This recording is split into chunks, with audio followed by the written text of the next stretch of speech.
Assalamualaikum. Hai guys.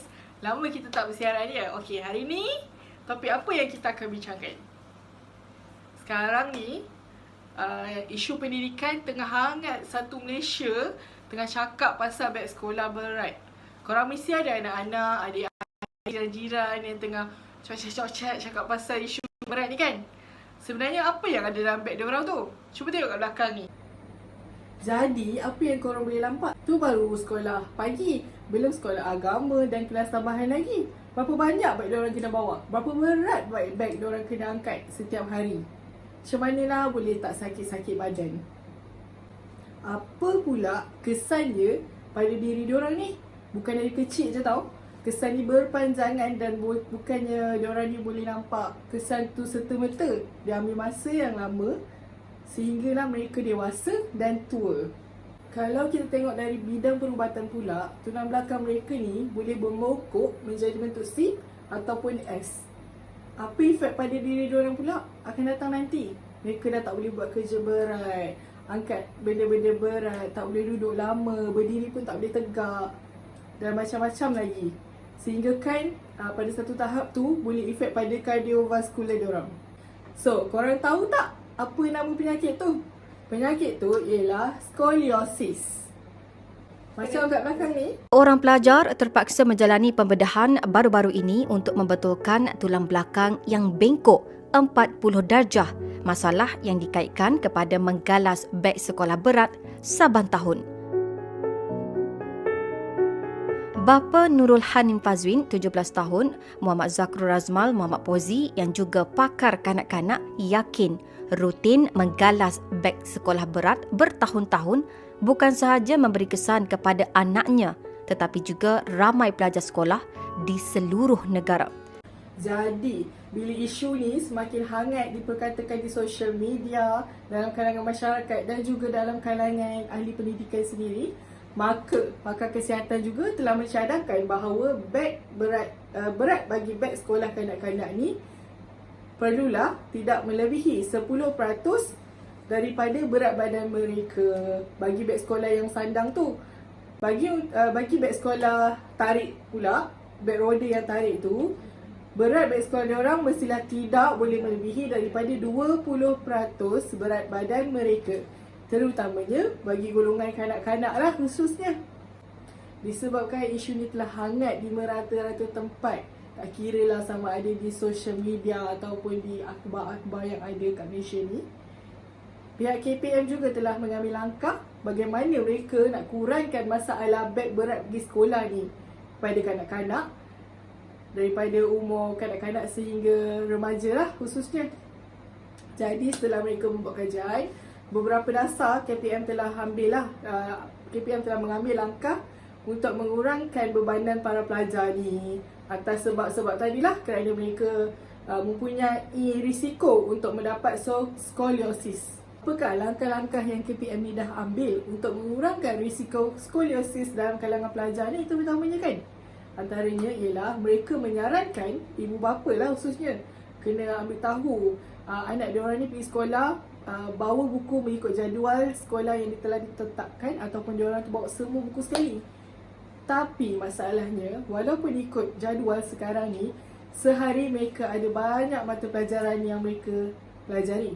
Jadi KPM juga telah menetapkan bahawa setiap hari mestilah ada 3 sehingga 4 mata pelajaran sahaja untuk mereka ni, murid-murid ni belajar. Itu pun bergantung pada pemberat sesuatu subjek tu. Contohnya ada 2 subjek yang betul-betul susah, jadi kita akan cuba kurangkan subjek-subjek tersebut lah, mengikut kesesuaiannya. Yang kedua pula, pihak KPM juga telah menyarankan sekolah-sekolah ni menyediakan loker untuk murid-murid ni. Tapi mereka mengambil langkah menyediakan loker ni di sekolah mengikut tahap. Maknanya pada peringkat permulaan, mereka akan lakukan loker ni, menyediakan loker pada tahap 1, iaitu darjah 1, 2 dan 3. Kemudian baru ke tahap 2, iaitu darjah 4, 5 dan 6. Ini bagi mengurangkan bebanan beg mereka yang mereka bawa setiap hari ke sekolah lah. Selain tu, pihak KPM juga telah mengambil langkah untuk mengkaji semula silibus-silibus yang terlalu padat untuk setiap subjek yang diajarkan di sekolah ni. Kenapa subjek ni mempunyai silibus yang padat? Buku dia orang juga tebal-tebal. Sedangkan mengikut kajian yang ada, cikgu-cikgu ni tak sempat pun nak habiskan silibus tu mengikut waktu yang telah ditetapkan. Jadi, setiap mata pelajaran perlu dinilai semula. Contohnya, dalam subjek pendidikan jasmani dan kesihatan atau kita sebut sebagai PJK, mereka ni tak perlu pun buku teks yang tebal-tebal tu kerana mereka perlu dinilai dari segi psikomotor diorang. Maksudnya guru-guru ni perlu lihat perkembangan psikomotor murid-murid ni dengan baiklah. Bukan semata-mata belajar melalui buku teks. Selain itu juga, pihak KPM juga telah menetapkan bahawa satu subjek perlu ada buku teks dan juga 2 buku latihan sahaja. Tidak boleh lebih daripada 2 buku latihan lah bagi setiap subjek. Jadi, perkara itu dapat menghadkan bilangan buku yang dibawa ke sekolah pada setiap hari. Selain tu, sejak PKP ni, mereka pun dah biasa dengan kelas online ataupun bahan-bahan yang diajar juga adalah melalui online. Jadi, apa yang pihak KPM ni nak buat berdasarkan isu beg sekolah yang berat ni? Mereka telah menyarankan buku sekolah diadakan secara maya. Bekas Menteri Pendidikan Mazli Malik mencadangkan penggunaan e-book atau buku elektronik secara meluas sebagai salah satu penyelesaian isu beg sekolah berat yang dikaitkan kepada masalah sakit tulang belakang pelajar. Mazli yang ditemu Bual FMT bertegas sudah tiba masanya untuk pelajar didedahkan secara maksimum penggunaan e-buku teks dan membebaskan mereka dari masalah beg berat pada masa akan datang. COVID ni mengubah cara hidup kita. Nak tak nak kita kena berubah. Jadi kalau katakan nak selesaikan beg berat dan sebagainya, kita kena beralih kepada cara kita belajar. Di negara maju tak ada buku teks. Kan? Kalau ada pun dalam bentuk elektronik. Dan sekarang ni kita tahu banyak e-learning PDPR. Justru kata Mazli, kerajaan harus menerokai penggunaan e-buku teks sebagai keutamaan untuk mengajar seperti di negara maju. Sudah sampai waktu untuk kita melihat kepada e-buku teks. Dan dah ada pun. Kan? E-buku teks. Kalau untuk mungkin separuh orang yang tidak ada akses, kampung barulah kita cetak. Dan sekarang ni e-buku teks yang berada di laman web kementerian itu pun boleh di-download.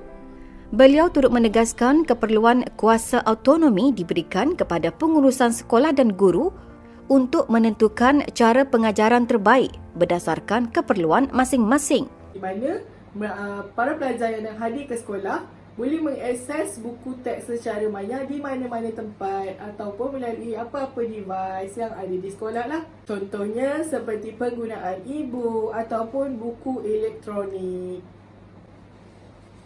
Cuba korang tengok sendiri apa yang ibu bapa ni cakap dekat belakang ni. Kalau tak, takkanlah pihak KPM sendiri nak gubal dasar mereka balik untuk tengok silibus dan macam-macam benda lagi lah. Kesian kan anak-anak kadang-kadang mata pelajaran satu hari tengok berapa mata pelajaran. Kadang-kadang 5, kadang 6. 6 buku teks, belum buku tulis, buku aktiviti. Anak akak pun kalau pergi sekolah pun mak yang pikul daripada atas rumah sampai tinggal 3 turun bawah. Dah sampai sekolah anak pula pikul. Balik mak lagi pikul di atas. Kadang-kadang balik tak sempat makan dah tidur. Sebab tu lampu penat. Bukan penat kerana belajar, penat pikul beban kat bahu. Yalah, beg pun terlalu berat kan. Budak-budak pun macam selesa nak pergi sekolah. Apa okey kan kalau buku tinggal kat sekolah ke. Ni buat lokal kat dalam kelas tu at least cikgu boleh pantau kan. Budak-budak daripada tahun 1 ni pun kadang tengok badan kecil. Itulah bahaya je lah untuk tulang belakang ni kan. Kadang balik dah penat, sakit lah, itulah ni lah. Kalau boleh kita bebankan anak kita bawa buku berat bawa ke sekolah. Sekarang anak saya pun dia kena naik sampai tingkat 3. Memang saya risaulah. Okay guys, itu saja untuk episod kali ini. Jumpa lagi di episod akan datang. Bye!